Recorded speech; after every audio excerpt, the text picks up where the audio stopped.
دیکھیں حاضر و ناظر کے عقیدے کو سمجھنا نا یہ بہت ضروری ہے۔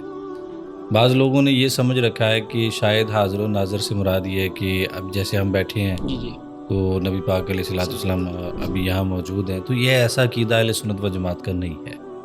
ہمارا مین پوائنٹ یہی ہے کہ رسول اللہ صلی اللہ علیہ وآلہ وسلم اپنی گنبد شریف میں اپنے روضہ مبارک میں تشریف فرما ہے، آرام فرما ہے، تو اللہ تعالیٰ نے انہیں اختیار دیا ہے جب چاہیں، جہاں چاہیں، جیسے چاہیں، جس طرح چاہیں اپنی امتیوں کو نوازیں۔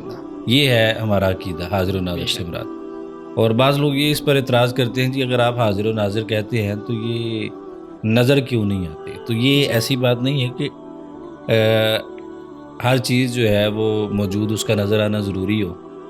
جی اللہ تبارک و تعالیٰ موجود ہے نا، جی نظر تو نہیں آتا، لیکن اللہ تعالیٰ کے لیے ہم حاضر و ناظر کا لفظ نہیں بول سکتے، یہ ہمارے عقائد میں شامل ہے۔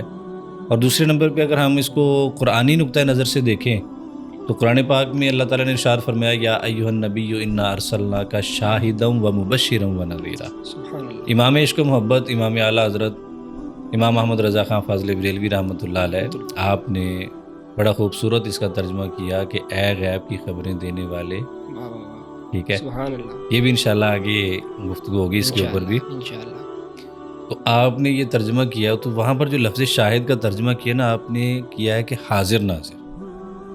اب بعض لوگوں کے ذہن میں یہ خیال آئے گا کہ شاہد کا معنی ہے گواہی دینے والا، تو یہ تو اصول آپ کو بھی پتہ ہوگا اور یقیناً سب سننے والوں کو بھی پتہ ہوگا کہ حاضر گواہی وہی دیتا ہے جو کسی موقع پر موجود ہو۔ تو یہ آیت جو ہے نا اس بات کی دلیل ہے کہ رسول اللہ صلی اللہ علیہ وآلہ وسلم ہمارے اعمال پر گواہ ہے، تو اگر وہ ہمارے اعمال سے مطلع ہیں تو وہ ہمارے اعمال کے بارے میں گواہی دیں گے۔ اگر وہ ہمارے اعمال سے باخبر ہی نہیں تو وہ گواہی کیسے دیں گے؟ تو گواہ کا کسی موقع پر موجود ہونا ضروری ہوتا ہے۔ جی بالکل ایسے ہی ہے نا، ایسے ہی ہے۔ جیسے جیسے عدالت میں اگر کسی بندے کو بطور گواہ پیش کرے تو اس سے قاضی سب سے پہلا سوال ہی یہ کرتا ہے بھی آپ نے وہ چیز اپنی آنکھوں سے دیکھی ہے، آپ موجود تھے وہاں پہ؟ بالکل ایسے ہی، ایسے ہی ہے نا، کوئی شک نہیں اس میں۔ تو اسی لیے اعلیٰ حضرت رحمۃ اللہ علیہ نے اس کا ترجمہ ہی حاضر ناظر کیا ہے کہ ہم نے آپ کو حاضر ناظر، خوشخبری دینے والا اور ڈر سنانے والا بنا کر۔ ماشاء اللہ، سبحان اللہ، واہ واہ۔ اور ایک بات مجھے اور یاد آ گئی اسی سے جی کہ جب ہم نماز پڑھتے، کوئی بھی نفل پڑھیں، سنت پڑھیں، فرض پڑھیں، واجب پڑھیں، وتر پڑھیں، کوئی بھی ہم نماز پڑھ رہے ہیں نا، تو اس نماز میں جیسے ہی نمازی اتحیات میں بیٹھتا ہے نا تو وہاں پر بھی حاضر ناظر کا عقیدہ میں ملتا ہے۔ جب وہ پڑھتا ہے نا السلام علیک ایھا النبی، تو کسی بھی ترجمہ کروانے والے سے آپ ترجمہ کروا لیں کہ بھئی یہاں السلام علیک کا مطلب کیا ہے، کہ سلام ہو تم پر اے نبی۔